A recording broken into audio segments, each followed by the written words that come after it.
You are now entering the Rawrrzone.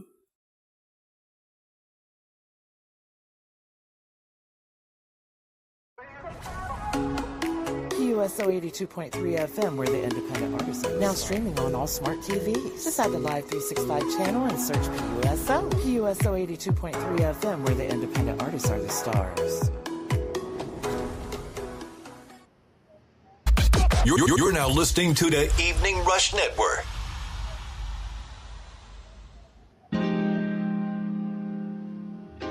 We need to give them something for those laid-back nights when y'all want to pop out on them, but not get too lit, you dig? Because when you look good, you feel better. And when you step out to paint the Tom red, you need a soundtrack, you know? We going out tonight.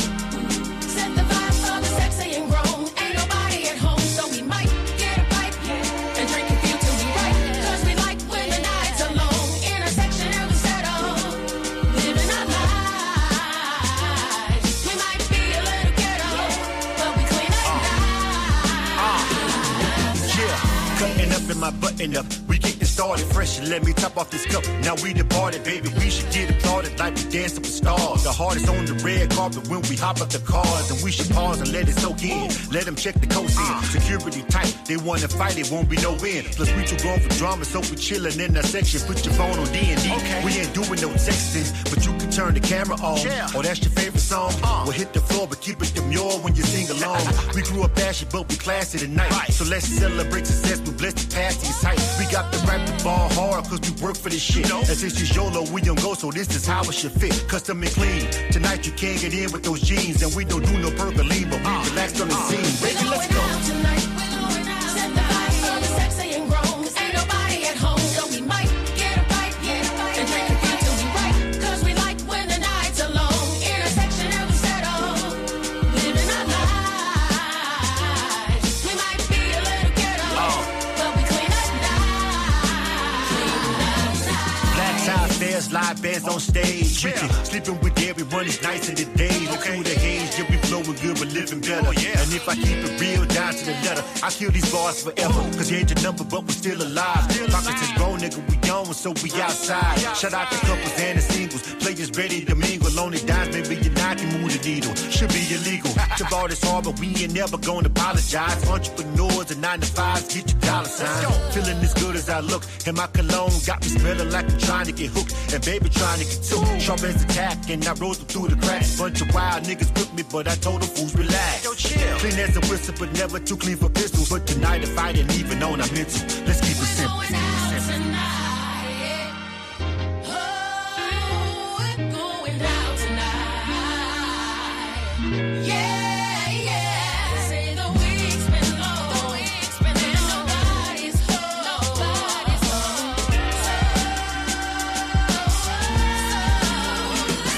We're going out tonight.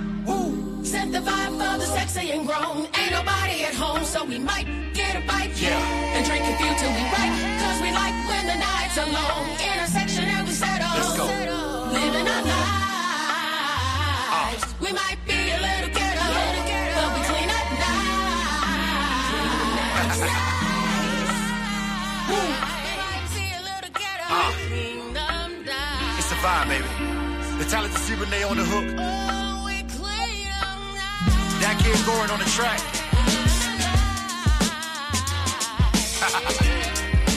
Chainless. BLIZM.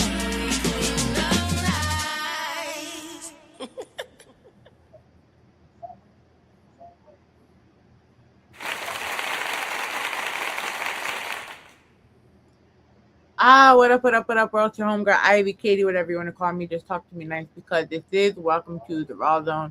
You could catch us everywhere on our website, www.rawrzonenyc.com, and of course on YouTube at Rawrrzone NYC. We are live from our radio homes. Let me pop this up here because we're feeling kind of fancy, right? So boom, starting next Tuesday, you can catch us in Chi-Town, in Chicago, 9 p.m. Eastern Standard Time on Fab 94.5 FM. So shout out to our new home in Chicago. Thank you so much for taking a show from Astoria, Queens, and helping it be part of your family. Wednesday, we shooting off to Ohio and 150 other countries via Puso 82.3 FM at 8 a.m. Eastern Standard Time. And of course, we land back home on the Evening Rush Radio Network Friday, 10 p.m. Eastern Standard Time. We are powered by the PNSBC, the Phipps Neighborhood Spring Basketball Classic, bringing together top high school talent across NYC while promoting competition, education, and community growth. Catch all the games on youtube.com//at PNSBC The League. We are in week 5, our last week before our all-star game, right? So we got, for the 12 o'clock game, the Sotomayor Jaguars versus WPC Wolfpack. Then at 1 o'clock, we have the SCC Spartans versus the EBA Knights. Then we close in the day off with Metro Motion versus the Wings Beacon Elite. You know that I am extremely biased, so let's go Wings Beacon Elite. Please also tune in on the PNSBC YouTube. We have our All-Star game, April 25th, Sotomayor, Cornerstone. Shout out to everyone that's been part of the PNSBC, putting it together, giving our local youth something to look forward to on a weekly basis. So, you want to promote your brand? Tap in with us. Welcome to the Rawrrzone. We have over 20,000 listeners in over 150 countries. Artists, please tap in with our Rawrrzone picks, or if you want to just be part of our mix, right? Don't forget, though, we are on the road to the Give Back. Saturday, May 30th, 2026 at Single Hall in Sunnyside, Queens, hosted by myself and the man, the myth, the legend, S-Rock.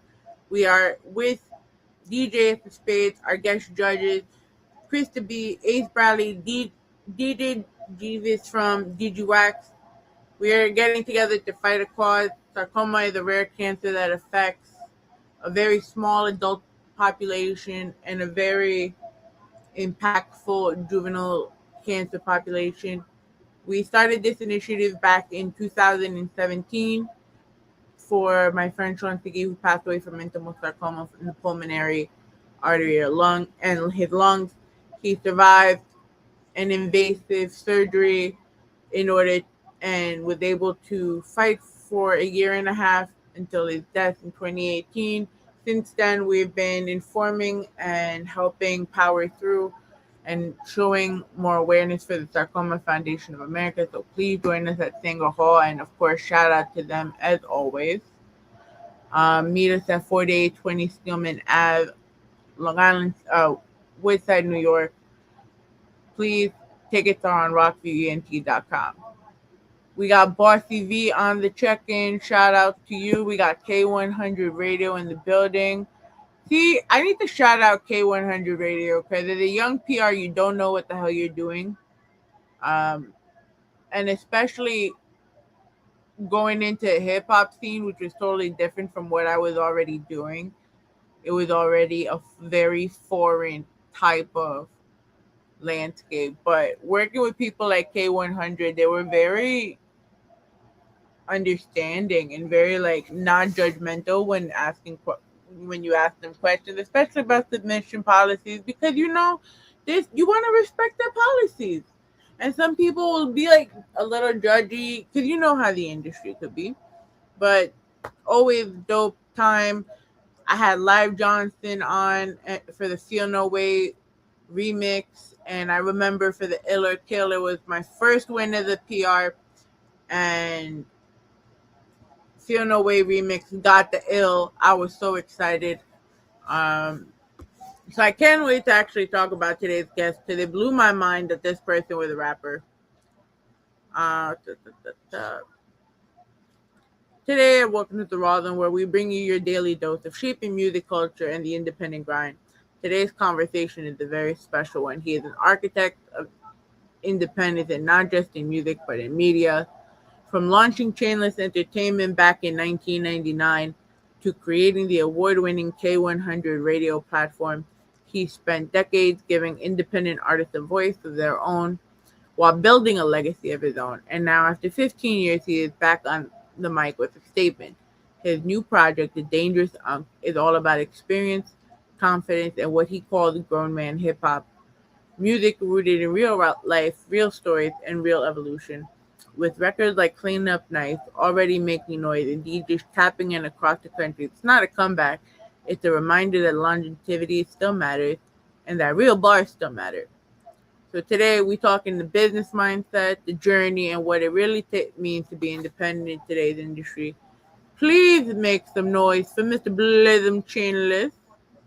How you doing? Welcome. I want to welcome myself to the show and thank you for having me. And it's really great. Thank you for that great introduction too. I like it. I was here trying not to get tongue tied. I'm reading from the StreamYard got this option now where you got the teleprompter, so I'm here feeling like low key, high key bougie, right? Yeah. But then I'm tripping over my words because I think I'm always gonna get this shit, and I'm like, nope, we'll try again next week. Yeah. But fellow media head, so excited to be here with you. For those that don't know, who is BLIZM the person? Right. Well, it's to sum it up. I'm a creative. I think I've been one my entire life. I'm the son of a musician, songwriter. I think music was in my DNA from the moment I was born, and the other half of my DNA comes from a athlete. My father was a athlete. My mother was a musician, and I think I just got that grind, that passion to push hard and work and go, and also just the love for music naturally, honestly, just in my DNA. But I'm born and raised from Panama City, Florida, and I've been living in Atlanta for the past 30 years. So this is my second home, but I always rep Florida because that's where I was born and raised. I've been in the music industry, I would say, quote unquote, professionally since 1999 when I really started. Really 1998 when I really started recording myself for real, and I actually put out projects for people to consume, for consumers. I was rapping, of course, just like everybody else, in battles in the lunchroom and on the, outside and in projects, basic The good old days. Yeah, that stuff, just sitting around kicking it with the homies. But I don't consider myself, being a professional until I actually put some product out there and people paid me for it. Right. And that's when I started the clock. When someone actually handed me my first $10 for one of my first CDs. Okay, I'm in the game now. You're right at that point, right? So yeah, but yeah. And it's coming back around. We'll talk about that. But yeah, so I started out, back then, that's how long I'm aging myself out, and we'll talk about, how old I am and everything, because I don't shy away from that. But that's when I started, you know what I mean? And like I said, I'm an artist, a producer, and an engineer. I make tracks, I write. I'm a songwriter. I write hip hop. And I write R&B for other people. I'm a ghostwriter and audio engineer. I went to school for audio engineering. Media production specialist. And about 16 years ago, after being in the music game for a while, I started a music platform, an internet radio station called K100 Radio, which you kind of touched on, and that's been going on for 16 solid years right now. And it was just something that I created because I had a passion for independent music and the independent music scene, and I wanted to help other artists like myself. And so I started something, and you can get into the nuances of it, but at the end of the day, it was just something that I wanted to do to give back to the culture. In between projects, it was supposed to be something small, grew into something much bigger than what I ever anticipated it ever growing into, and it's been popping ever since. See, that's how I felt about photography, because I was a photographer by trade, and then I put myself through college working in nightclubs. And then I met a DJ, shout out to Drinks Paul, may he rest in peace, who saved me from getting kicked out of club because I was not of legal age. Right. But I had a camera and I was just enjoying myself, back in the day. And I'm had the nightclub photographers taking the photos when parties were actually fun. Right. Real emotion, not people playing on social media. Yeah. But from there, I ended up ended up working like as a promoter, working my way, and then actually getting an internship in public relations. From there, ended up like getting locked in a basement at a showcase with a whole bunch of artists, and ended up here on the radio 10 years later. Right. Yeah. So It, things it, evolve. Sometimes you don't expect for them to pop off like that, and that's how it was for me with K100 Radio. This was just something that I was doing in between time, in the meantime, to give back to the culture and help. When I first started that platform, I never knew it would end up winning awards, having me travel all out of the state and everything. Doing all these events and getting all this recognition. I really didn't get into it for that. I just got into it because I felt like it was a need. As someone that was at that point, I was about a decade into my career as an independent artist. And one of the hardest things at that time for me, during my first 10 years, remember, we're talking about my first 10 years would be from 1999 to 09, right? Somewhere around up in there. My first 10 years as an artist, one of the hardest things back then, if you're old enough to remember, was to get media coverage. It was very difficult for independent artists to get radio interviews. Like, forget it, because back then, you didn't have internet radio and podcasts, and you had FM radio, and it was the God. So before all the Barry Cordy's of the world, where you had to actually bring the demo. Right. So it wasn't easy to just get that. You could maybe talk your way into a magazine write-up in certain magazines and stuff like that. But like just getting interviews and getting airplay and stuff like that, it just wasn't like that. It wasn't easy. You had to have that pipeline and that budget and whatever else. So once all the technology came around for all these other platforms to be able to be invented and come about, I was at the forefront of the technology on that. And I was already a technical tech person. I was already into audio engineering. I went to school for media production at AIU. So all of my skill set fit the idea for me to do it. And it was easy for me to do it from a technical perspective. But again, I had no real media training. I wasn't a media person. I was an artist. I was a creative. You know what I'm saying? So, and I just happened to be skilled at audio engineering and video because I went to school for media production when I went to learn audio engineering at the same time. And so that's where I picked up that skill set from, but I never had no formal media training. So I was kind of winging it, man. Honestly, I was winging it. I just knew how to, everybody would like look at my setup and be like, yo, that's so dope. Like, how did you learn that? And I just had a technical eye and acumen for computer and video and stuff, but no journalist training, right? So I was like, okay, I don't want to necessarily do write-ups. I don't want to do articles. I want to provide a platform. And that's kind of what I went for because it was in my skill set. And then, and like I said, it just blew up from there. But, from a music perspective, I was feeling a little bit burnt out after going hard, really, really hard for a decade. At that time, when I started K100 Radio, I had three independent albums. Working on my fourth one, which was The Cinema of Me. I was piecing that together. I had about 8 total projects that had been released off my independent label, which is Chainless Entertainment, which I started in conjunction with my career because I wasn't waiting to get signed. Like people back then, when I first started, everybody was like trying to get a deal. With me, I was like, okay, if I can't get a deal, I still want to be heard. And I had money. So I was like, I put my own stuff out just like, any other independent person, like you got some business acumen and you know how to do this, organize. Okay, cool. I put my own stuff out. So I signed myself, right? And started my own label in 1999 instead of waiting for somebody to sign me and give me permission to put my own music out that I'm already paying to get recorded and mixed and mastered everything. Anyway, that's not going to happen with me, right? So I went on ahead and signed myself and put my own album out the first time. But in between then, at that point, I've had, several projects, including my solo albums, released other artists, 2 compilations, a kids album, all kind of stuff. So, I was in this creative space real heavy for 10 years and I got a little burnt out and I just wanted to try something different. And I thought it was going to be a slight pause and definitely wasn't a slight pause. It ended up being, after I put that, my 4th album out, which was The Cinema of Me in 2010, which is when the album I was working on as I was building K100 Radio, I never would have thought it would be 15 years before I would actually do another project. And that's how long it's been. My new album, The Dangerous Unc, that just came out, and the single that you played earlier off of it, Clean Up Nice, is actually my first project since I actually started K100 Radio. And so the time just flew, but K100 Radio took off and became an entity of its own. And that's how we met, right? That's what most people meet me in the past decade or so. If you met me in the past decade, your first introduction to me was probably K100 Radio.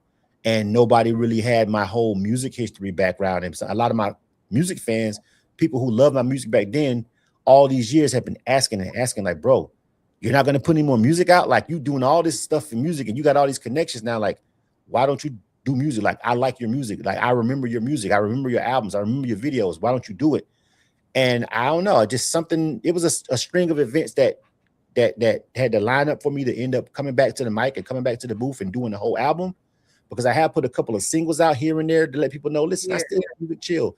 But like this, a whole rollout, a whole project, nah, it's been 15 years. So you mentioned something as you were introducing yourself where you said you're showing your age. And there's something I just want to ask people, because this is something I hear. Because I'm 34. I'm going to be 34 in June. Right. Okay. But why do you people that are in the older bracket, because I'm not trashing nobody's age, you guys came up and got to live the greatest era of music.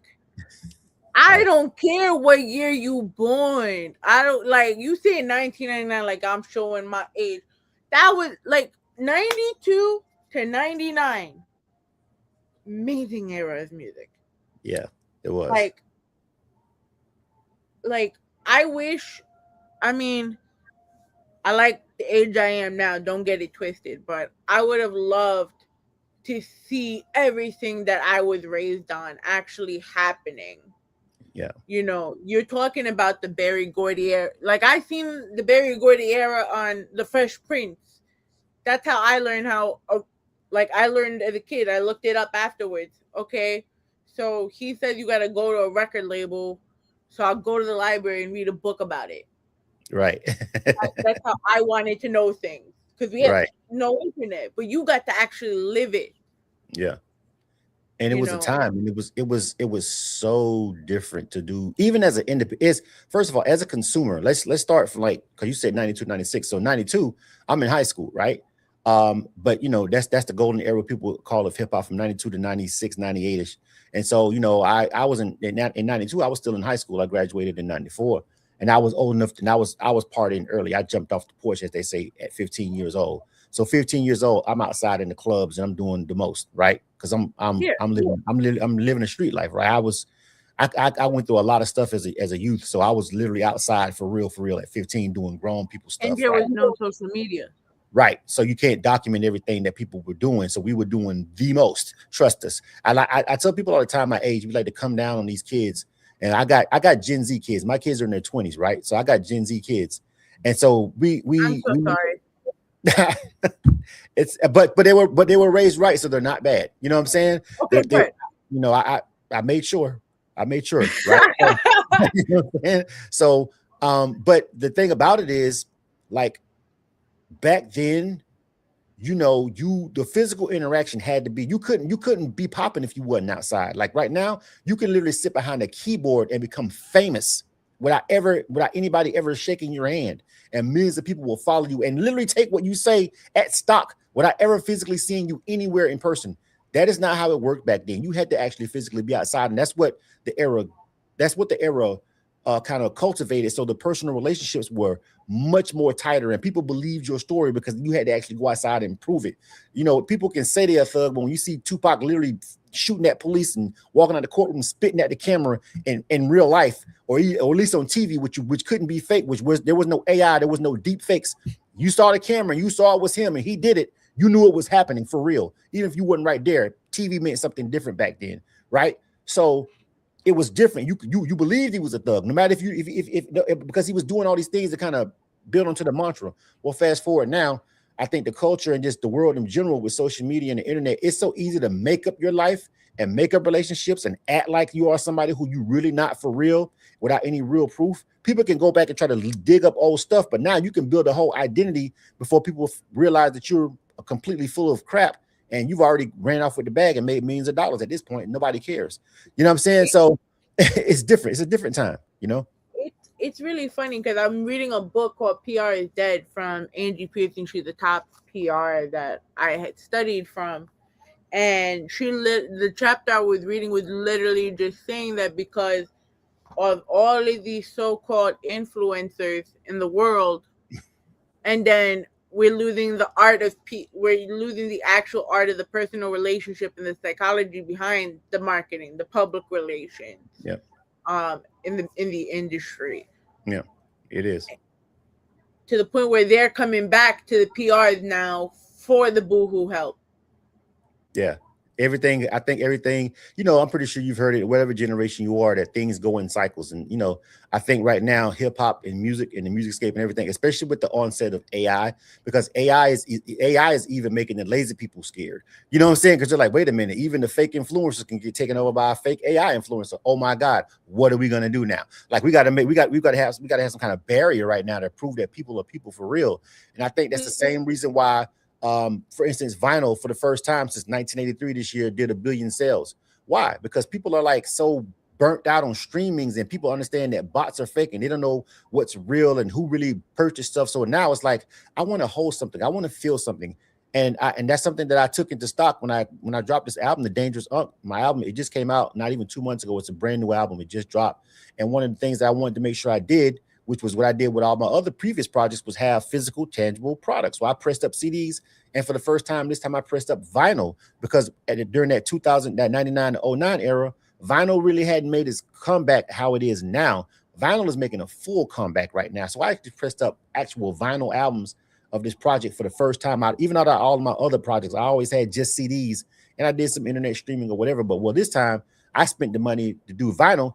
And the vinyl's been selling. I probably made more money off my vinyl and merch sales than most people will make, in their whole career on Spotify, because you gotta have, like, for what I've made off vinyl and my merch sales right now and my CD sales right now, this project within 2 months, you'd have to do like $200,000 or $300,000 verified real Spotify streams to even make what I made within a month time. Now that's not a lot of money, all things being equal, but when you think about how hard it is for an artist to get 100, maybe 200,000 real actual streams on Spotify that you don't pay for, that's not bought, that's actually really hard. And I've actually made more money than, and within 2 months of just selling merch, vinyl copies, and CDs of this project. And guess what? People are clamoring to buy it. So everything is like coming full circle right now. And I feel like it's all because people just want to have, I think the world and social media made everything so fake. People just want to have real interactions, real people. They want to see you, and they want to have tangible products now. So being that we're talking about your longevity, right? How would you describe your sound between BLIZM from when you started to the Dangerous Unc? I think my flow, it's weird because I think I rap much better than I did back then. I don't think I know that I do. Like back then, I would make a lot of records as far as creating the song itself. In the back of my mind, I would always kind of sort of, as I'm conceptualizing a song, would this sound good on radio? Can a DJ play this? How would this feel? How would this go with the women? Like I always had these other things in my mind ticking as I'm writing, in my wordplay, in my structure, in my beat selection, everything. The big difference with the Dangerous Unc is, after all this time and at this age and at this stage of my life, not just music, in my life, I literally don't care. I don't care if it blows up. I don't care if radio likes it. I don't care if a DJ likes it. I definitely 100% don't care about the 18 to 24 demographic at all whatsoever. I don't care what they think about the album.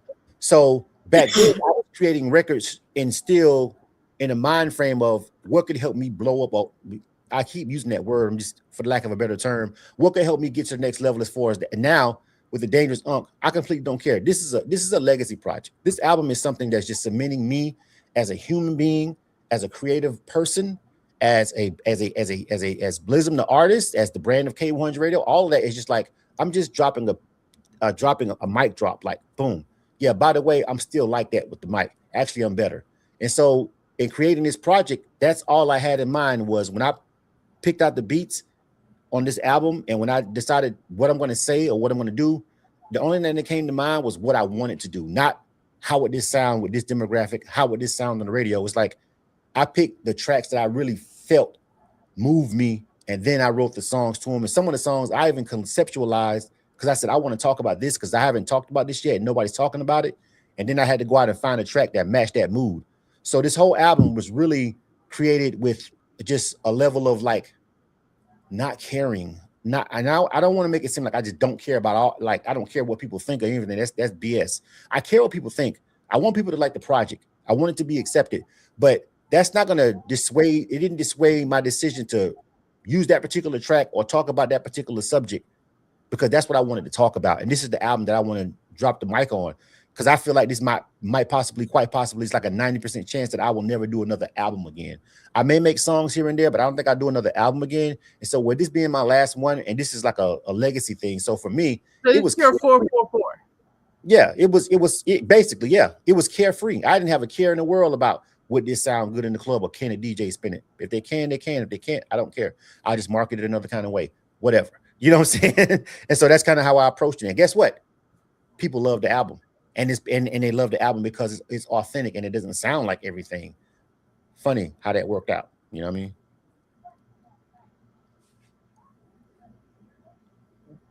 Do you feel like the fact that you stepped away gave you an advantage over those that kept putting music out?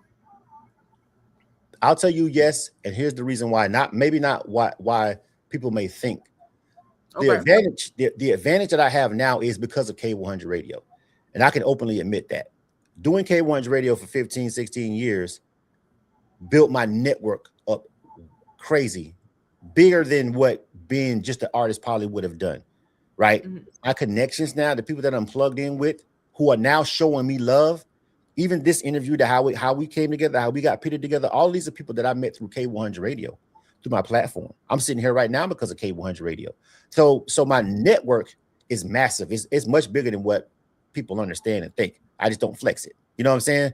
So the amount of people that I know and everything, I don't name drop and I don't flex it, but I know a lot of people, and a lot of people know me and they rock with me. And you're seeing it right now play out in real time by how some of these major, heads of coalitions are co-signing me publicly and all this other kind of stuff. And they're like, who is that again? They don't even know I rap, let alone. So why is this guy like pushing it? Because I mean, who is BLIZM? Like, yeah, but that relationship was built on the back end. So I will 100% tell you, yes, yeah. Over the past 10 years of me not doing music and putting music out, it's not that it helped me. That's because I was cultivating another platform and building up a whole network of relationships that was tied to that platform. And now that I'm pulling the trigger on music, there are a lot of people that are like coming back full circle. That's like, yo, I remember when you played my artist when I was doing, or I remember when you came to my event, yo, what you got going on? You got music? Give it to me, bro. I rock with you. I rock with you the long way. I'm posting it. That simple. I didn't have to ask.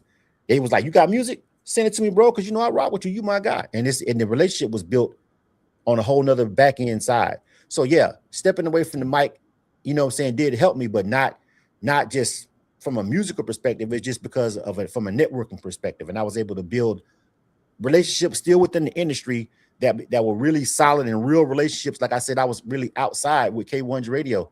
So people would see me everywhere. And I built all these relationships with DJs and platforms. And now it's all coming back to really help me right now when I rolled the project out.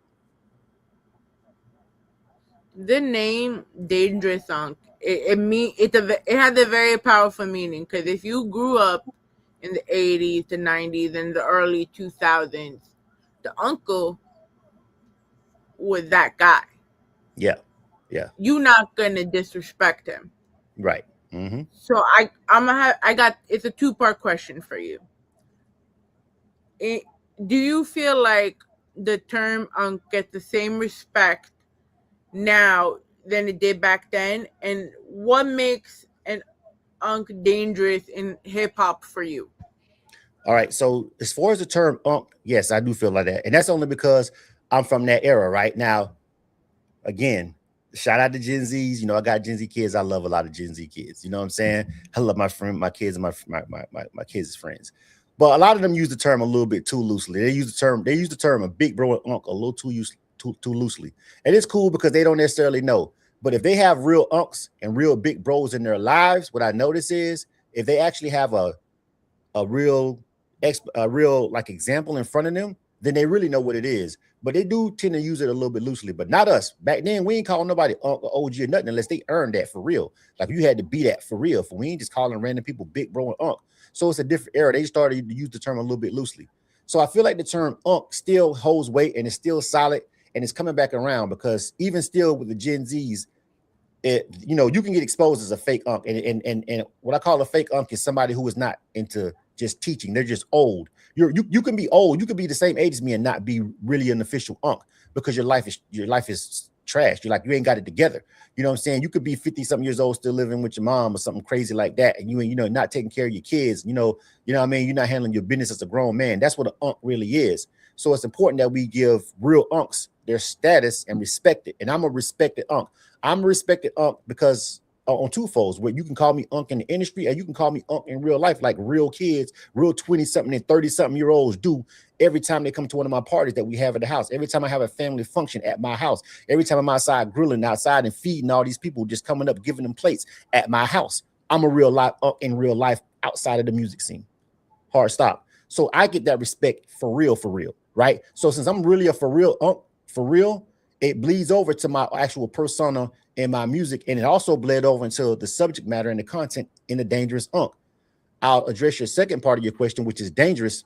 For me personally, the dangerous part of the Dangerous Unc is it means two things. It means I can really be dangerous, like for real, because if you know who I am and you know my background and people who know even the problems I've had with the law in the past, they know I'm not to be trifled with. I'm not going. I ain't with none of that craziness.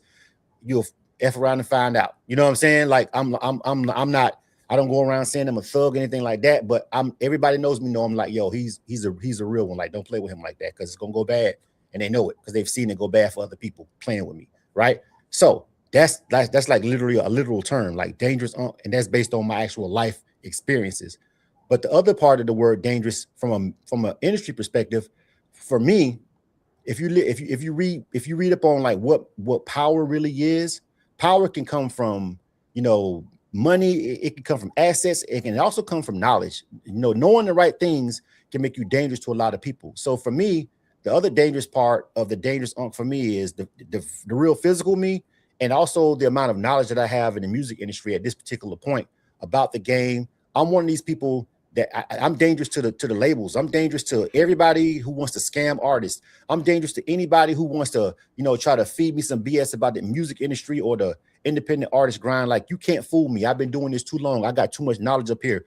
And that kind of knowledge actually makes you dangerous to the powers that be. You know what I'm saying? Because that's why I feel like ageism is in hip hop so bad, because they always wanted to keep hip hop young, because it's easy to manipulate young people who don't know contracts, who don't know publishing, who don't know mechanical royalties. You can't do none of that with me. I'm too smart. That makes me dangerous. So that's also like two terms that both of that together is kind of like where the dangerous part of the Unc come in. That's why I call it the Dangerous Unc. All that together, really. You know what I mean? Being that you talked about hip hop and ageism, how did you feel like hip hop really does undervalue maturity and experience? I mean, and I've said this on like maybe 3 other interviews, on this run. Like, I won't back down from it. I feel like ageism is culturally, yes. Like in our culture, we don't want to necessarily see the old heads doing the same thing that the young heads are doing. That's why when you go to the family reunions, you got the old people sitting over there outside playing cards and playing spades, and the young people out there hotboxing, smoking blunts in the car, kicking it. Right, the little cousins and everything, they over there, and aunts and the uncles over there, and the grandmas and the grandpas over there, right? And that's it should be a little bit of separation. We don't got no business co-mingling with people that's half our age, you know what I'm saying? And that goes from a male and female perspective and a whole ram of things that I ain't got to get into. But the whole point of it is ageism in hip hop, I felt like was always fostered at the highest levels of the music industry, of the music business, by people who knew that I can fool these young people into signing these insanely unfair contracts, right? And we can do that when they're 19, 18, maybe early 20s. But after we sign them that first time and they realize they're going to do all this work and everything, and we're going to get all of the money and we're going to still own all the material no matter what they do, I don't think I'm going to be able to fool them the second time and get them to sign a second contract. So guess what? The older you get in hip hop, we really ain't got no use for you. Yeah, your music still sounds great. Actually, you sound a lot better, and you're actually more mature, and you're less likely to get in trouble right now because you've got kids and a house and everything and a mortgage right now. You're more stable, but we're not gonna push your music and put you out because we want something fresh. We worry about that 18 and 24 demographic because hip hop is a young man's game, and that made sense when hip hop was first born. right? Because Yeah. the first generation of hip hop, it was the first generation of the genre. Everybody was young. But once we got past the 90s and in the early 2000s, when everybody that created the genre and brung it up and made it the number one, genre of music in the world, when they're all 30 and 40, you can't keep using that same excuse. So why aren't you pushing some of these artists that are 30, 40 years old, but they've been signed and we've been knowing about them for years, but yet and still you don't want to put that project out. You shelf them or drop them and opt to go out for a new younger person and say it's a young person's game. We want some new fresh talent. Why? That music sounds just as good. In fact, it's probably better and they're less of a risk, but they're not going to sign that same contract. I feel like at the very top, at the very highest levels of the game of the industry and hip hop, those decisions were being made, and you can bring in socio-economical, racial reasons and all that and trickle it all down to why it was. But at the end of the day, I feel like all that had to do with it. And then culturally, of course, yeah, you don't want to see a 40-something, 50-year-old guy in the club, you know what I'm saying, talking all sexual to a 20-something-year-old woman in a nightclub. That doesn't make any sense. But the point was that the culture did not embrace the older music. And a lot of the older artists are at fault too, because some of those guys were 30, 40 years old trying to rap and live a 20-something-year-old's life in their music and literally. And that was stupid. And it made them look dumb. And that's what I didn't want to do in the Dangerous Unc. Like, I'm embracing my age on the Dangerous Unc at all times, except for Like Nephew. And my song Like Nephew is literally a parody talking about how ridiculous that is. And don't make me act like a nephew because I'm an unc now. It's actually a parody song. I'm saying it in reverse when you listen to it lyrically. And it's poignant and it's like that on purpose when you listen to what I'm actually saying. But the rest of the music is like older. It's like the production and the subject matter is older stuff, bro, because I'm almost 50 years old. Why am I talking about popping pills in the club and bottles and all this? I don't even go to the club for real. I hate the club in real life right now. I hate it. It sucks. I hate sections. I hate everybody sits around and do nothing, just be on their phones. The club sucks, right? Why would I make a song for the club? I don't even go anymore. You know what I'm saying? So it doesn't make any sense for me to have that on the record at 50 years old. I'll be 50 in July. You know what I'm saying? What sense? You don't look it, guys. Ow. Yeah, I'll be 50 years old in July. You know what I'm saying? But I've got more assets and more money, and I've got a home now. Like everything's changed. I didn't even own a home the last time I did an album. Now I got a $400,000 house and a mortgage. You know what I'm saying? My kids are in college. You know what I'm saying? Well, 2 of them graduated. You know what I'm saying? So, like, listen, fam, my life is completely different. You know what I'm saying? My idea of a good time now is all my friends coming over here and we sitting back and we going to my friend's house. We outside kicking it in their pool, or we over in my basement playing some poker or shooting some pool in my basement, and we having a barbecue. Like that's fun to me. We can sit over here and get as wasted as we want to get. But nobody can't kick us out, and we ain't got to worry about nobody shooting this place up. So and no driving. Right. You know what I'm saying? So we can. My house is big enough to accommodate everybody. They can crash or call an Uber. You know what I'm saying? You feel me? So I'm on my way. Yeah. So it's like, bro, like I'm living a completely different life. So my music needed to reflect that. So, but the problem with I've always felt with hip hop was they didn't want that genre to grow up. Meanwhile, the Rolling Stones can literally tour at 80 years old and sell out. You could even get some of these older R&B and hip hop acts, even R&B. You could even get them you could even get tours for them guys. And then, all that had to change, man. But that came with time. Hip hop was young and it had to grow up. Well, it did. It grew up, it had kids, and then its kids had kids, right? So it's like now hip hop is 50 years old. So it's time now for people my age, whether you be major or indie. It's time for people to start accepting music from artists my age. And I'm shouting out to Nas. Nas has been dropping gems past couple years, actually older than me. You know what I'm saying? I like how the Clips came right back out. Gave him real authentic Clips music, but they're older than me. You know what I'm saying? You feel me? Like all these artists that are dropping projects right now that are older than me, actually. You know what I'm saying? And still making quality music, and people are accepting it. The culture is accepting it. The platforms are playing it, and I'm just so happy to see that. And that's one of the reasons why I decided to go ahead and pull the trigger on the Dangerous Unc. Like now, I feel like people are like, yeah, we good on that ageism shit, bro. Like we good, fam. You know what I'm saying? Now let us hear it, OG. Let us hear it. And I feel like the culture is at that point too right now. And that's why I feel like the iron was hot. You know what I'm saying? I'm gonna drop this project right now. Walk me through the actual, like, where were you going through the process of putting out the album? Like, Are you starting with beats? Are you going with concepts? Or are you just thinking of those moments that you just wanted to put down? Yeah, so I'll tell you the honest answer to that is, you know how long it took me to make this album? 2 years, literally. And everybody's like, it's only 14 songs. Well, it's only 14 songs on the album. First of all, I recorded more songs like everybody else does for any other So album. how many did you have in the folder? 26. You know what I'm saying? Right? 26 songs. And that's not even a lot of songs, but the point That's is not. this. It's not. But the point is this. I also didn't record unless I wanted to. You know why? Because I don't need the music to make. I don't need this. None of this. My lights and everything's going to be on anyway. I'm already good financially, so it's like, yeah. I didn't have that pressure to go into the studio and like, yo, I got to write today. Like I'm in here. I got my own studio in my own house. You know what I'm saying? I got a whole studio in my room. I got, in one of the rooms, I converted the whole thing into a studio. So now I don't have to pay for studio time. So I can just take my sweet time and sit in there all day. And if it's something I don't like, I can scratch it and I ain't lost no money. Right. So it's like the creation process was I'm busy. I up until recently, because I retired from other 9 to 5 I had a gig and I have another small business that I run. So I was busy, right? Making sure I was financially set and putting kids through college and buying, and I got married. All these life things happened since the last time I did an album. I got a wife now, everything, right? So listen, fam, I've been busy. So it's like I got a lot of stuff going on as a grown man in the real world. So I don't have the pressure to like, I got to go to the studio today. I got to make. I know. I created these songs when I felt like creating them. When I felt like doing something, when the mood hit me, I would go in there and I would cook. And sometimes I would go 3 days straight and cook 2 or 3 songs up and literally finish them and sit down and chill. And I might not record for another month because I got other things going on. And I would come back. Okay, I got some time. I'm feeling it. Go in there, do some more, cook some more, chill out again. Summertime come. Oh, I'm going on cruises. And me and my wife traveling. We going out. We going to Mexico. We going to the St. Croix. We going all these other places. I ain't recorded all summer because I've been chilling. You know what I'm saying? And all of a sudden, 2 years come around. And guess what? I got like 20-something songs. I got a lot of stuff. I've been working on this. I've been cooking. It's just been a slow, it's been a crock pot. You know what I'm saying? I didn't go in there frying this up. I put this in the crock pot and let it stew. You know what I'm saying? And got all these songs and got all these ideas and picked the ones that I felt made the most sense.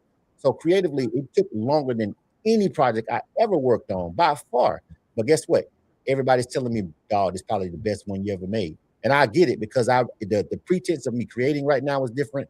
Why I'm doing it is different. Everything is just different. My life is different. And so I think that's why it probably is my best album, you know what I'm saying, that I've ever created. But it was created under a completely total set of rules and everything. So, I mean, some of the songs I picked the beat first because I was like, I wanted to have a certain style. I can tell you right now, if you actually listen to the album, like even with Clean Up Nice, like the song that you played, there's a lot of singing on this album.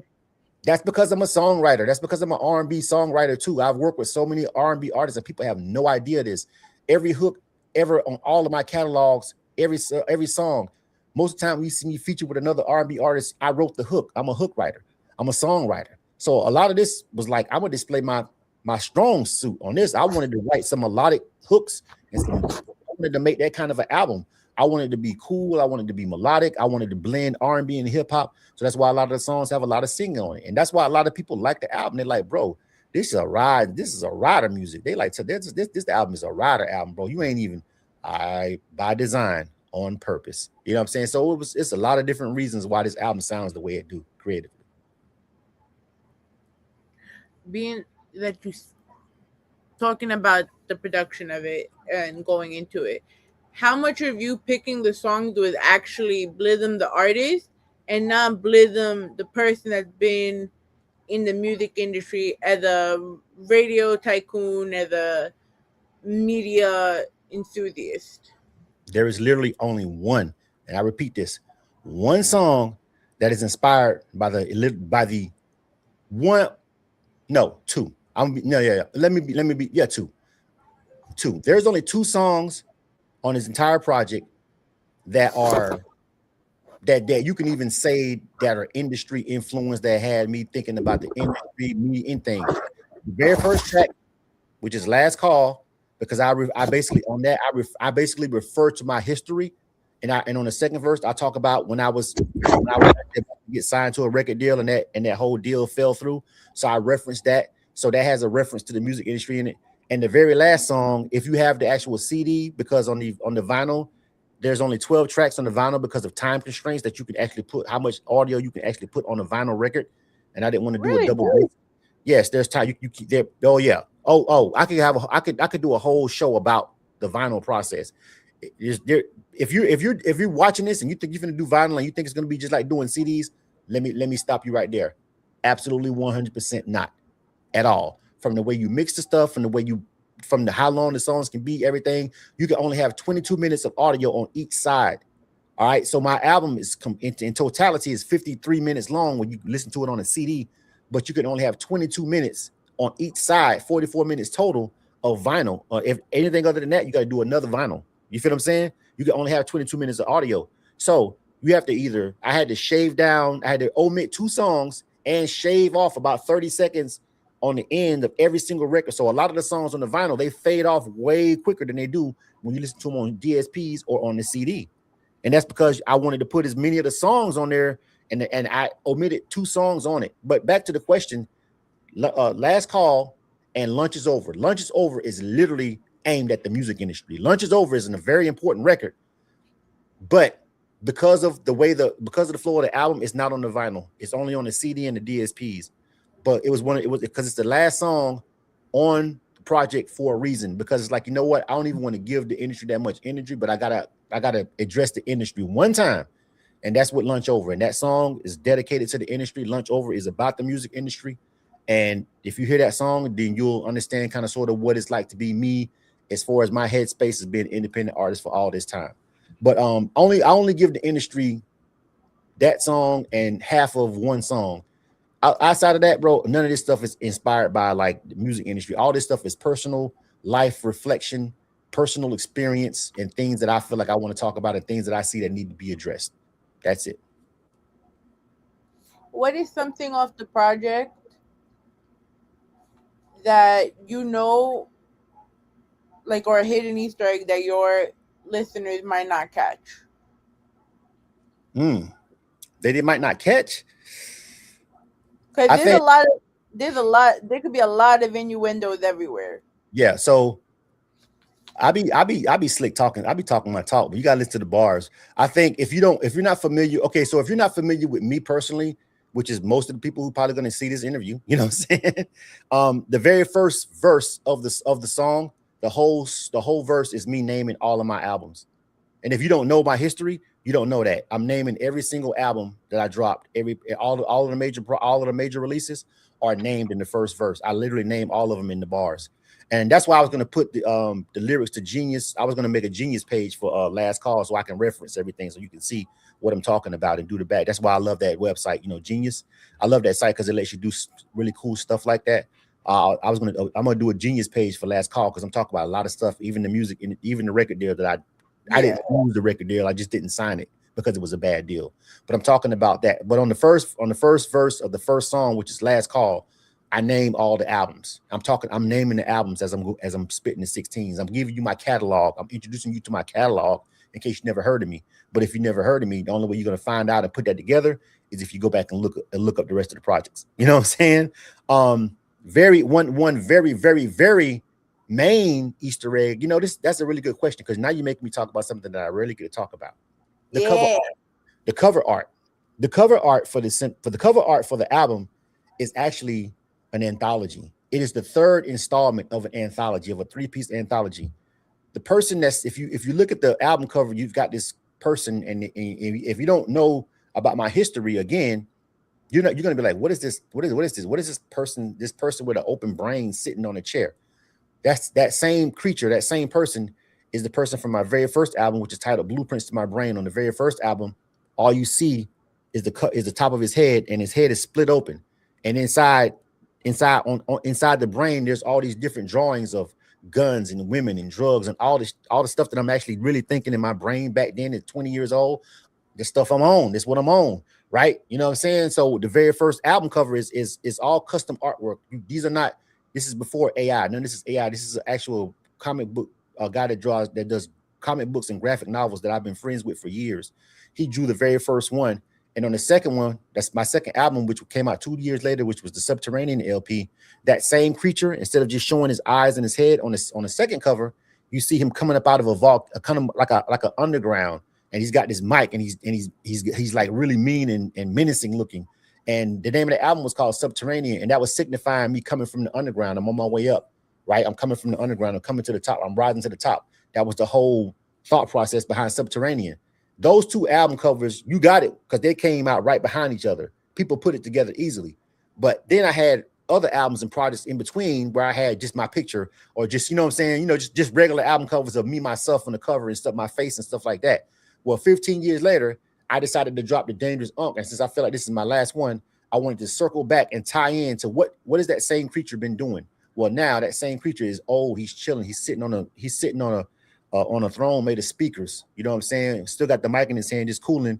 And in the background, you see, destruction, studio equipment thrown all about and all that kind of stuff, with a silhouette of Atlanta in the background, indicating where I've been at, and also palm trees broken everywhere, which is Florida, where I'm from. That's what the Dangerous Unc is. It's like it's me. It's that same creature. So it's really a 3-part anthology, and so that's really the biggest Easter egg of it all. Like if you put those 3 albums right there together, you get it instantly. You're like, what? Oh, it's the same thing. It's the same one. But if you don't know about those first 2, then you'll never know that. You know what I'm saying? You have to go back and do your research about my first 2 albums to get why the cover of the Dangerous Unc is what it is. So that's the biggest Easter egg. See, it's always I always love looking at the cover arts of everything, and like I don't know if it was just because of like I started seeing it from one album from an independent artist, and I saw different phrases, right, written on the wall. I'm like, why are these phrases there? Clearly something's there. So it always makes me look back. So, and a lot of people underestimate a good cover art. Yeah, they do. And the reason why I went back and did this cover art, and trust me, a lot of people have already asked me about the cover art. Well, see, I learned this from my very first 2. When I first did my first album, Blueprints to My Brain, the cover art is what grabbed everybody, because the cover art was so sick. Everybody was like, I got to see what this is. First of all, I never heard of this dude. Who is this? Who is BLIZM? Like, nobody never heard of me. It's my first time ever putting anything out. And with no radio play, no nothing. I'm just literally outside the stores hustling. But when they would pick it up, and it was professionally packaged, jewel cased up, shrink wrapped up, you know what I'm saying, 6-panel fold out, full color. But the first thing they would do would be like, man, what is out? What is cover hard, bro? Let me check you out. They'll fork over them $5 or $10 so easy before they even hear it. Because the cover art was that dope. It was that unique. Nobody had it. It was like the closest thing you could think about was like how Outkast, 3000 was drawing their Equimini covers. You know what I'm saying? Like that was the only thing you could compare my album. And then nobody else in hip hop was that, especially was like that we knew like locally would really had an album cover like mine. More people was like, oh, I seen that before. Like they didn't even necessarily hear the song. They was like, oh, I seen that cover though. Yeah, but homeboy had that sitting on his house. I remember that right there. They remembered the album cover before they remembered anything. You know what I'm saying? And so I learned that lesson. So that's why I wanted to circle it back. And I said, but this one right here, it's been so long since I put music out. I didn't want to just put my face out there.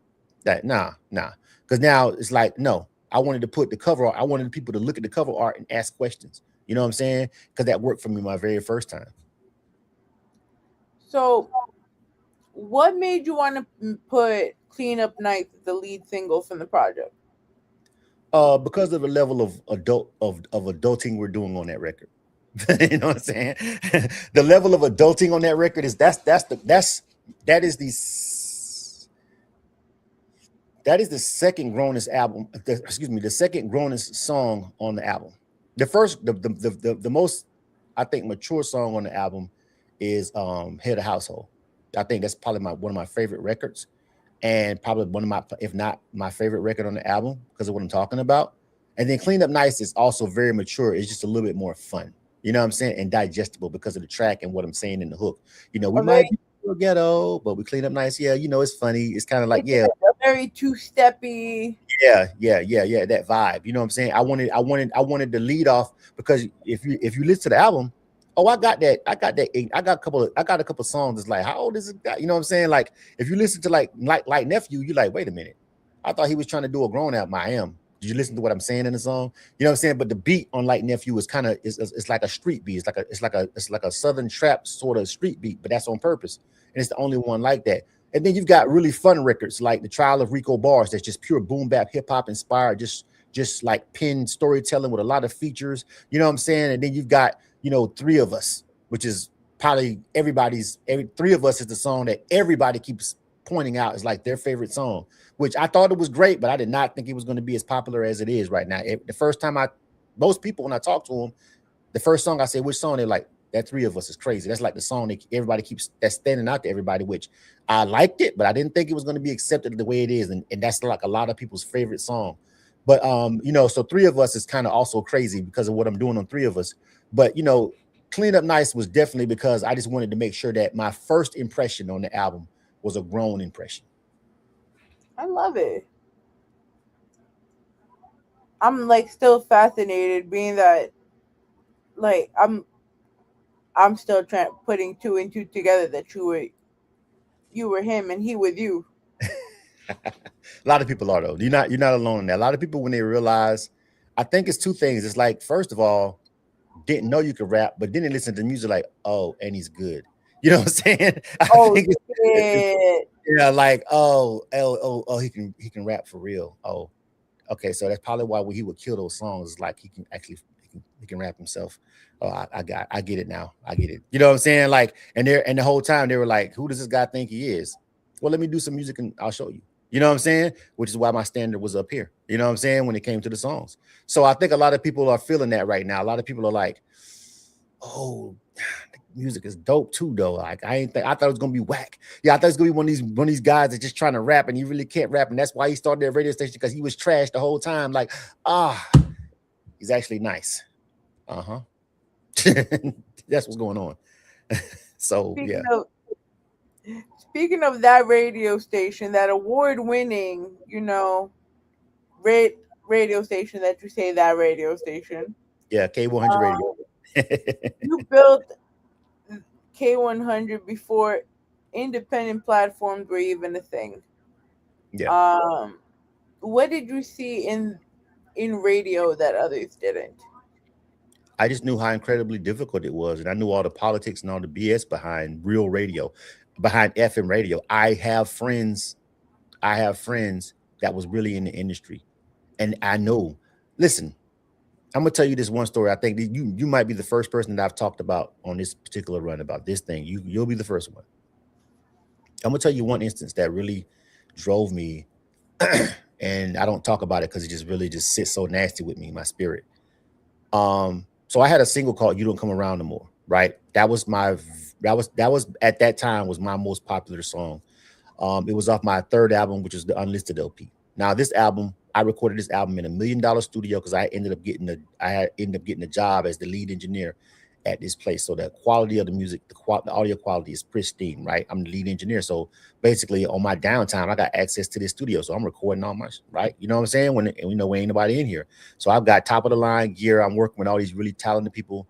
My girl Misbehaving, you know, she was right off the heels of her song Bottle Action. It was still popping. And that's my girl. You know, we go way back. I knew her since she was a child. I actually wrote her first raps for her, right? So, you know, she was hot at the time, and I was like, sis, she was like, bro, say less, I'm coming to do it. And she was like, I don't care what the label say, just tell them I recorded this 5 years ago and you never put it out. I don't care, I'm doing it. You know what I'm saying? She didn't even ask no permission. You know what I'm saying? She was like, just tell them I recorded it 5 years ago. So she came over there and she did the feature. So I had that, and I had that record. And then at that time, Blood Raw was signed with CTE and Jeezy and everything, right? And so his album was getting ready to come out. And so I had him featured on What the Business Is. So I had those two songs dropped as the first two records. So I had two really hot popping artist features on those songs. And I actually had here in Atlanta back then on 107.9 FM, they had the FM version of Illa Kill. They had a show called Digger the Dish It, right, on FM radio. And basically it was like they were letting independent artists send the music in, and they would play it, right? And then the people would call in the same thing they would do on Ill or Kill, but it was FM radio before internet radio was around. It was an FM station, and it was like DJ Nabs was the guy. You know, everybody remembers this show if you live in Atlanta. So I sent, you don't come around no more. Well, I didn't send it in. I had somebody, you couldn't even really just send it in. Like, it wasn't like Ill or Kill, like you could just email me and I'm doing it. No, you had to know somebody to even get it to the radio station to actually put it on Digger the Dish It. So I actually knew I had a plug. I gave him the thing. He walked it in there, right? Had to pay him a little bit of money to do that for me, but it wasn't that bad. You know what I'm saying? Not for what I was trying to do. So I paid him a little money. He walked in there and he was like, well, you know, man, I don't know. They got to listen to it first. They listened to it. He called my phone. Boy, they like it. They're going to do it. They're going to put it on. They're going to put it on Digger the Dish It. I'm hyped up. I'm telling everybody, right? Everybody's calling. You know what I'm saying? If they play the song, you know, they're like, you know, the guy, he says on the air, I don't know how he got misbehaving on this song. Like, he literally said that on the air, you know what I'm saying? Right. And she was, that's my homegirl. So she called me too. She's like, I hear you on that. She's like, yeah, bro, I hear it. You know what I'm saying? Everybody's calling me. It got, my version of all ills will be everybody that called in was like, I like it. So they said, we're going to play it. So I'm thinking, this is it.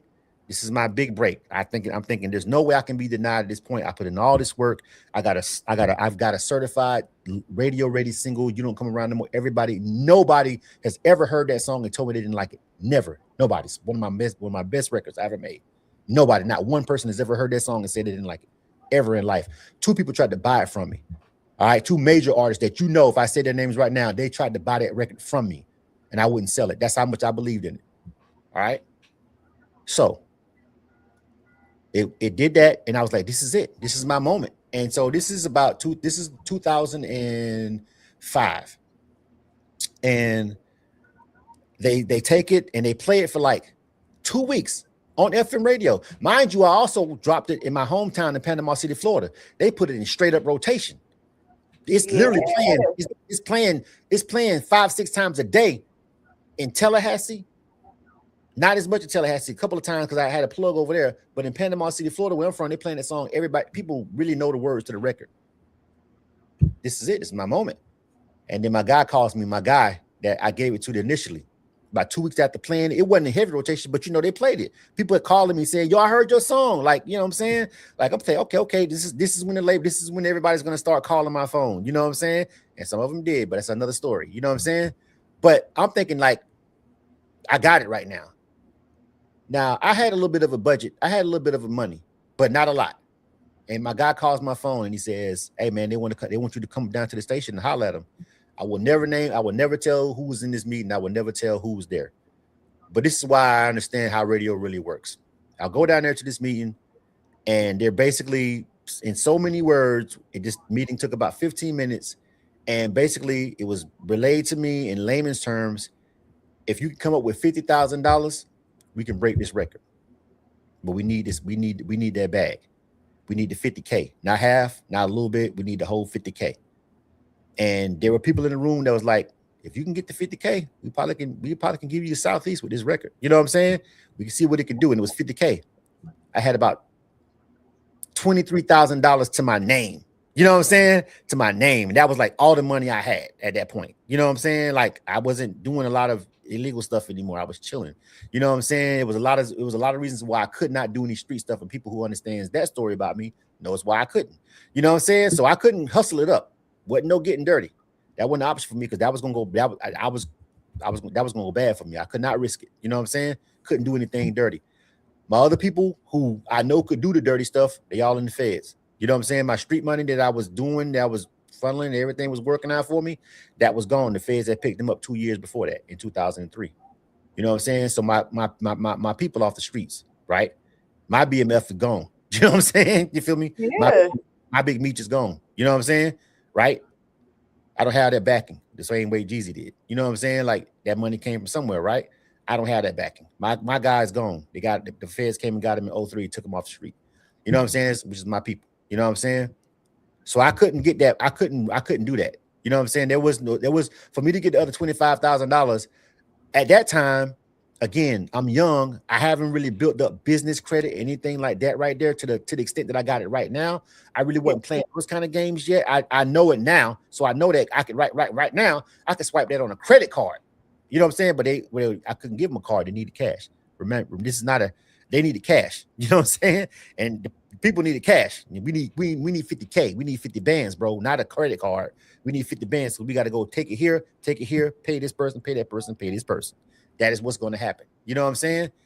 And I needed 50K cash, and I couldn't get the 50K cash. And it was like, we'll give you a week, bro, max. Other than that, we got to move on. I can come up with that $50,000 cash in a week, bro. I tried everything, you know what I'm saying, outside of literally robbing the bank, you know what I'm saying, outside of taking, I literally strongly considered taking everything I had and really go with and really getting back dirty and going buying some and trying to really just make it happen and flip it, like for real. Like I was trying to come up with all these ways. I didn't have anybody in my network that could just give me that much cash on hand. You know what I'm saying? Like I had like $20,000 to my name, bro, and then I had like credit. Like, but they was like, no, we need the bag, we need the money. And that scenario, and long story, like basically, bro, like they was like, listen, we'll play it a couple more times, but if you want us to keep playing this, and then you want us to service out to the rest of the stations, we need this bag. And that's how I know how real radio really works. You know what I'm saying? And I was confronted with that. But if I had that money, maybe my life would have been different. But at that time, I just didn't have 50 grand. I couldn't touch 50 grand cash. This was in 05. And that changed my entire outlook on me as a person. The way I move, I was like, I was like, I got to start my own business. You know what I'm saying? I gotta start relying on street stuff. You know what I'm saying? That situation came, and I couldn't come up with that 50K, and that cut my heart because those people told me to my face, we love this record, we love it. But they couldn't play it. They couldn't play it on the strength of loving it. They couldn't play it because they love it. That wasn't enough. They needed the money to make it work because that's how this whole was set up. And that was a punch in the face, like. Yeah, this is the real industry, bro. F your talent. We need the bag. And ever since that moment, that was the whole prefaces of me running K100 Radio to this day, the way I run it, where everything is really based on your talent and not necessarily the money. And you know, I tell people all the time when they talk about radio, I'm like, yeah, when you start talking about FM radio, how much money you got? Because I already know. When people be telling you it costs, when people say it costs a certain amount of money to break a record on FM, they not lying to you. Every now and again, there's an exception. There's a way that sometimes it's relationships. When you talking about Cole, they didn't know me. I wasn't that plugged in. So I didn't have no looks. I didn't have no family member. I didn't have no family that was, you know, worked at Universal or no crazy. Like I'm from a small town. This is the first time they're hearing of me. They love this record. So they're gonna need 50 bands to make it happen, pimp. And I didn't have that 50 bands. And that I never lost sight of that. And I don't talk about that story often. But it's a true story. It really happened. And I think that scenario was really a lot of the reason why I started K100 Radio and the way I always ran it. That's really inspiring. And being that you know that, and now you know, especially what it means to be an independent artist, right? Mm-hmm. Do you feel like that idea of independence still lasts in today's era, or is it just more of a I'm gonna fake it for social media? I mean, the way the music industry is, everybody losing their job, all the labels folding. It's like, bro, like if you ain't got the cojones to go independent now and try it yourself now, I don't know how your music gonna really get out. You know what I'm saying? Like, I think by force. People have been more so forced these days to go independent, not because they want to. They just making it, and it became a trend to say. But when you start talking about the real bills that's associated with being an independent, the real at the highest levels of really doing music and trying to put it out globally and make it like trying to compete with what these majors are playing with when they playing with millions of dollars, bro. You trying to play in their game and you want to go jump over there in that big pool over there on the deep end, bro. You need money. Point blank, period. And most people don't have that money. I simply didn't have that money at that time. Not cash. You know what I'm saying? I couldn't leverage credit. Credit wasn't doing me no good. I needed 50K cash because they had Palms degrees. Period. Hard stop. You know what I'm saying? So I think now people, you can say fake it till you make it. I wouldn't suggest doing that. You know what I'm saying? I would just suggest authenticity is selling right now. Like authenticity is kind of coming back around. I tell them your real story, and maybe somebody will latch on. Maybe you get an investor, or maybe something about your personality or something can go crazy on the internet, and you can call it, because now attention is like currency. Like right now, you may not need the actual money right now. If you can garner enough attention online, attention is almost like currency right now to a lot of the labels. Like, how much attention does that person have? That's like me giving you $50,000 cash in 2005 because you've got 5.5 million followers on TikTok. You know what I'm saying? That's like having 50K cash right now because we can leverage that attention that you got. You know what I'm saying? So attention is like currency. So it's like, I don't know how to necessarily answer the question. I could just say that, like, right now, it's a great time to be an independent artist because there's so many ways and tools and ways that you can get your music out there. If you just want to get your music to the people without having to go through a label, you can be heard. There is no better time to just be a person who wants to create music and let people hear it. But if you want to steer into the actual music business, you still cash is king, baby. You still need that money, ultimately. So this show is called Welcome to the Rawrrzone. When I ask everyone this, because I hear so many different interpretations of what the words "get raw" mean to them. Mm-hmm. What does "get raw" mean to you? When I say if I was using the term, it'd be a little bit of gangster-ish going on. You know what I'm saying? Like, for me, you know what I'm saying? If I say I'm finna get, don't make me get raw with you, bro. Like, for me, if I use that term, it's probably finna get ugly at that point. Like, I'm on my mind frame done switched out of professional mode. You know what I'm saying? Like, I'm reverting back 20 years ago. I'm thinking like a nephew right now. I'm thinking like a YN instead of an at that point. You know what I'm saying? So you don't want to see me using that kind of terminology. You know what I'm saying? Because that's how I use the term. You know what I mean? Like, I don't know about nobody else, but when I start talking like that, you don't want to be a part of that. You know what I'm saying? Like, and I try my best to avoid that kind of scenario and situations. Because the thing about people who really do get raw like that, like, for real, if you make it to be almost 50 years old and you actually have been through some raw-ish, you know what I'm saying? And you actually have been through some raw for real, like I have, and people who know me know I have. It's like, bro, like, why would I put myself in them situations at almost 50 years old? Because if I catch some time right now, when I'm get out, I'm gonna be 60 or 70. It ain't like I catch that time in my 20s and I hop back out of my 40s and I can bounce back. I catch that time right now, I'm gonna be in my 60s. You know what I'm saying? When I get out. No, bro, I can't even put myself in them situations. So that's why I don't even like it. That's why people are like, why young man, bro? I don't want to go to the club, bro. Like, cause, bro, I still ain't with that craziness. Right? I don't got the temperament. Like, my temperament is much better now. But I still don't play, bro. Like, so why would I put myself in them situations to be around a bunch of people riding this, knowing that, like, you know what I'm saying? Even though I know I'm an unk now and I ain't gonna be snapping. You step on my feet, I'm like, oh, my bad, excuse me now, instead of be ready to crack your face with a bottle. You know what I'm saying? But I still don't want to be in the environment because you never know. You know what I'm saying? So I think for me, when I say raw, you know what I'm saying? I'm like, bro, you talking about who getting raw? What you mean? Like, I'm thinking about some other ish, honestly. You know what I'm saying? That's just me personally. I don't know about anybody else. I gotta answer the question honestly. You know what I'm saying? No, and I love it. Like, I just love, like I said, I love hearing everyone's different interpretations of it. Because then when I started, like, yo, what the fuck? Get Rawrrzone. What's that? Yeah. So I mean, and it could just be simply mean the truth, the raw, unfiltered, uncut, just the raw. You know what I'm saying? You know, it ain't been chefed up, it ain't been cooked up, it ain't been, ain't no garnish on it. It's just there it is, raw. You like it or not, you want it or not. You know what I'm saying? I'm kind of like that too. My personality, you know what I'm saying? I'm still like that for real. But that's what I feel like that's what the Dangerous Unc is if it goes full circle. Yeah, it is. It is kind of sort of that too. So it's like that's what I feel. So you put me in the raw zone, I'm just giving you a real conversation and the raw truth. Like, I ain't hiding it. This whole conversation that we had ain't no lies been told, and everything can be fact checked. You know what I'm saying? Like, you know what I'm saying? Like, everybody knows these things happen to me for real, and all this stuff happened. You know what I'm saying? So people remember when that song played on the FM radio back in the day. Yeah, all that stuff happened. You know what I'm saying? And that's the thing about, like, back then.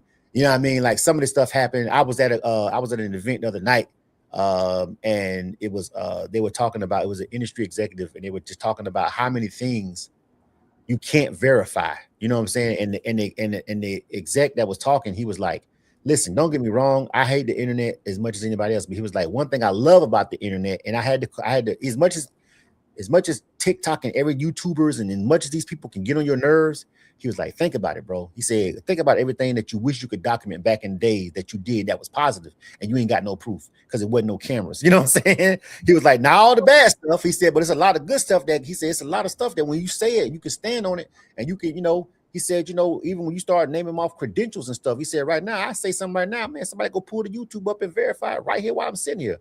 He said, so when we talking from an industry perspective, so it's just like, yeah, I get it too. So it's like, you kind of, I get it. It's good and bad. You know what I mean? Because I wish, I wish we had like, I don't know. I would have liked to like have a YouTube clip of when they played my song, on the, when they did that Digger the Dishes show. You know what I'm saying? I would like to be able to put that on my YouTube page today. You know what I'm saying? You feel me? Even though Clean Up Nice is actually getting played on the FM radio right now. I've got two interviews with two FM radio stations where it's being played here three stations.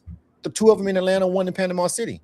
You know what I'm saying? So I've got proof right now that Clean Up Nice is being played on FM radio because I got three interviews that I did live on the radio on FM stations, and they're on YouTube. So if I say, yeah, I'm getting played on FM radio, not only can you pull up the media base, one, you know what I'm saying? Two, you can actually go on YouTube and see that I'm not lying about that. You know what I'm saying? So when I say Clean Up Nice is being played everywhere, I can say I'm getting hundreds of spins a week. Well, now we have DRT, media base, and all these other, and Apple radios, Apple radio to show that I'm not lying. I can't just say that now and be like, yeah, I made this story up back in 2005 when my song got played. People can come on here right now and be like, that never happened. But if I say that right now, I can easily prove and get fact checked about Clean Up Nice, even though that also happened too. So it's good and bad. You know what I mean? When it's all said and done, what do you want to be remembered most for?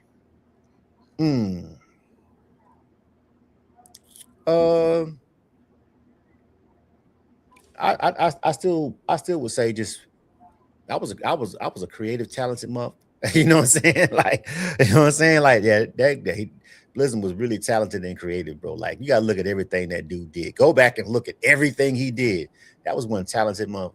You know what I'm saying? He was. I think I'm good with that. Like, you know what I'm saying? And he ain't never, outside of a couple of women in my life, you know what I'm saying? He ain't never did nobody wrong. You know what I'm saying? You feel me? You know what I'm saying? There's a couple of women who would beg to differ. I'm sorry. You know what I mean? But you know what I mean? Other than that, you know what I'm saying? He ain't out here scamming nobody, and he ain't out here did no bad business. And you know what I mean? Like, it's been all straight up with him, even from in the music industry. My face card is good. And I think that carries more than anything. I think the reason why people look at everything that I'm doing right now in the music and they rocking with it is because my face card was so well maintained while I was doing K1's radio. I wasn't out here. There are no clips of people accusing K1's radio of being a scam. Nowhere.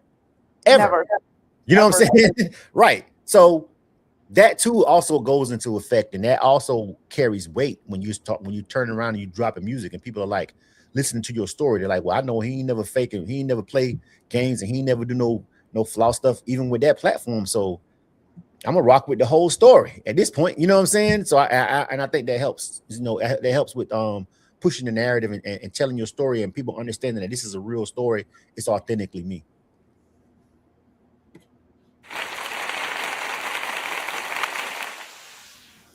He is a very tough critic, by the way. I am, but I guess what I can take it. I can take it how I dish it out though, because everybody don't like my music. You know what I'm saying? And that's okay. Doing Ill or Kill will make you having that show. There is no way I could ever get on any platform and get upset when somebody says they don't like my song after doing Ill or Kill for 15 years. Like, what? Bro, like, are you serious? Like, everybody would look at me like, bro, are you kidding me right now? You know what I'm saying? All the stuff you said on the air about certain songs, like, are you kidding me? So if you don't like my song, it is what it is. It is what it is. Oh, what can I say? Okay. Next. You know what I'm saying? Like, I cannot get in my feelings about people not liking my music, bro. I can't. I don't have that luxury. I'm sorry. Ill or Kill has basically said, no, you're not allowed. You know what I'm saying? I'm not allowed to get in my feelings about it. I can't. So we're gonna get you to come to the East Coast now?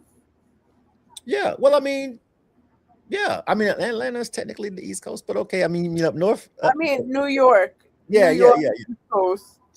Yeah, I would. I would, you know what I'm saying? And then I would go anywhere that's required right now because that's what you have to do on the promo run. Right? You drop a project, you put it out here. All right, people start contacting you for start contacting you for opportunities. If you can, if you can't, you can't. But if you can, why ain't you going? You know what I'm saying? Like if I don't come, if somebody invites me to an opportunity or something and I don't come, I can't come. Like there's a reason. It's not because I don't want to. Like, no, that's not how this works when you put music out here and you're trying to actually do it. You know what I'm saying? And I may be somewhat of a hobby artist right now because, like I said, I really don't care about blowing up or anything like that. I'm really not doing it for that. So I may be more of a hobbyist artist right now, and I'm okay with that because my light's still on. And I just ate a nice meal with my wife before I got on this interview in my nice home. I don't care. You know what I'm saying? Right? I don't give a shit. You know what I'm saying? But to a certain extent, right? You know what I'm saying? But I do care because I put music out into the space. So it's like, yeah, but I do want it to be appreciated. And if somebody hits me up for an opportunity to spread it out to more people, then I'm there. You know what I'm saying? My love, thank you so much for being on with us. Thank you for sharing all of these stories. Thank you for everything you do. Not just for the independent artists, but independent media like myself. The knowledge you have, never stop being you. I got you. I won't do that. I won't do that. I can guarantee you that right there. I can promise you that one. So tell everyone what's next for you and where can they find you and where can they find K100? Well, if you're in the Atlanta area, this Saturday is Record Store Day. And it's not just Record Store Day in Atlanta, it's Record Store Day all across the country. In case you guys didn't know, at the time that we're doing this interview, it is now the 13th, but the 18th, April 18th, this Saturday is Record Store Day, and that's nationwide, actually worldwide Record Store Day, right? So, that's an opportunity. Record Store Day is when you're supposed to go get up and go down to your local, if you still have one, because there's not a lot of them left. If you still actually have a local record store, which we happen to have here in Atlanta, a couple of them, it's a day for you to go through there and go do a little bit of shopping and break some bread and buy you some, get you a record player if you don't have one. You know what I'm saying? They're cheap now. You know what I'm saying? And buy you some vinyl or buy you a CD or go in there and support your local music store. That's what Record Store Day is all about. And it's a nationwide day on Saturday, April 18th. And so for this Record Store Day, I will actually be performing at DBS Sounds Record Store in Riverdale on the south side of Atlanta. All right. I'll be doing 2 songs. And then after that, I'm going to another record store, JB's Records, over there on the west side of Atlanta. And I'll be doing an in-store listening of the Dangerous Unc. They're going to play a couple of my tracks, and hopefully people will purchase the vinyl over there. And hopefully people will purchase other, whether you want a classic vinyl or a classic CD or something. The whole point of Record Store Day is for us to help promote these really great stores that still hold our tangible products. And, shout out to DBS Sounds over here in Atlanta. They've been around for 30 years. One of the last few remaining Black-owned record stores here in Atlanta. And he's been around for a long time, and he's always shown love to me as an independent artist, even when back in the day before K1's radio and all that. He showed me love. His name is Tobago. He's a good guy. And so I've always been down with the record stores, and I've always, wanted to support them. So Record Store Day is Saturday. So if you're in Atlanta, come on out to DBS Sounds and check out the performances. It's not just me. It's like 6 other artists that are performing. All right. And a whole bunch of other artists will be at JV Music also doing listening sessions. And there'll be other record stores doing stuff for Record Store Day all over the city. And in your city too, if you actually research it, if you don't know that, if you look it up, they're probably doing something. So go support your local Record Store Day and come out to DBS Sounds and rock with me. If you want to get a copy of the vinyl or the CD of Dangerous Unc, they'll be on hand. You can buy them right there. Or if you're not in the area and you want to order any music, any merch, one of these nice little Dangerous Unc hats or something like that, you can visit our website. Yeah, you can visit our website at Chainless Entertainment, chainlessent.com, or you can just type in dangerousunc.com. It'll take you to the same website. You can order merch, order the albums, order the CDs, chainlessent.com, dangerousunc.com. Just type in Dangerous Unc, it'll pull right up. You can order you some tangible products to take home with you. And just really feel like you own something. Like, Spotify crashed today. Do you still get that music? I don't think so. True. Very true. Very true. Yeah. And where can they find you as an artist? BLIZM. Everything is BLIZM. BLIZM_Chainless on Instagram. If you actually still fool with X, I don't, but if you do, BLIZM. I'm saying Facebook, BLIZM. Everything is BLIZM, just like it's spelled on the screen, BLIZM. If you type that in any social media platform, TikTok, all of it, I'll be the first thing to pull up. Amazing. God, we're back in the Rawrrzone. It was our 9th year. we're here. We're learning more. We're progressing. You can find us everywhere on our website, www.rawrzonenyc.com. Catch the replays starting Tuesday on Fab 94.5, The Hits. Wednesdays at 8 a.m. Eastern Standard Time on Booster 82.3 FM. And, of course, Friday on the Evening Rush Radio Network at 10 p.m. And, of course, wherever you may get your podcast fix, you could catch us live Friday with Luxury Leah talking about Subway Mania. But, of course, we must end Rawrrzone the way we always do, with a little positive messaging. I've got one more thing to say, and it'll only take me a second. I've got 2 words that I want you all to remember. They're very important. And if I leave you with anything, I'm going to leave you with these 2 words. And those 2 words are, I'm Batman. Good night, guys.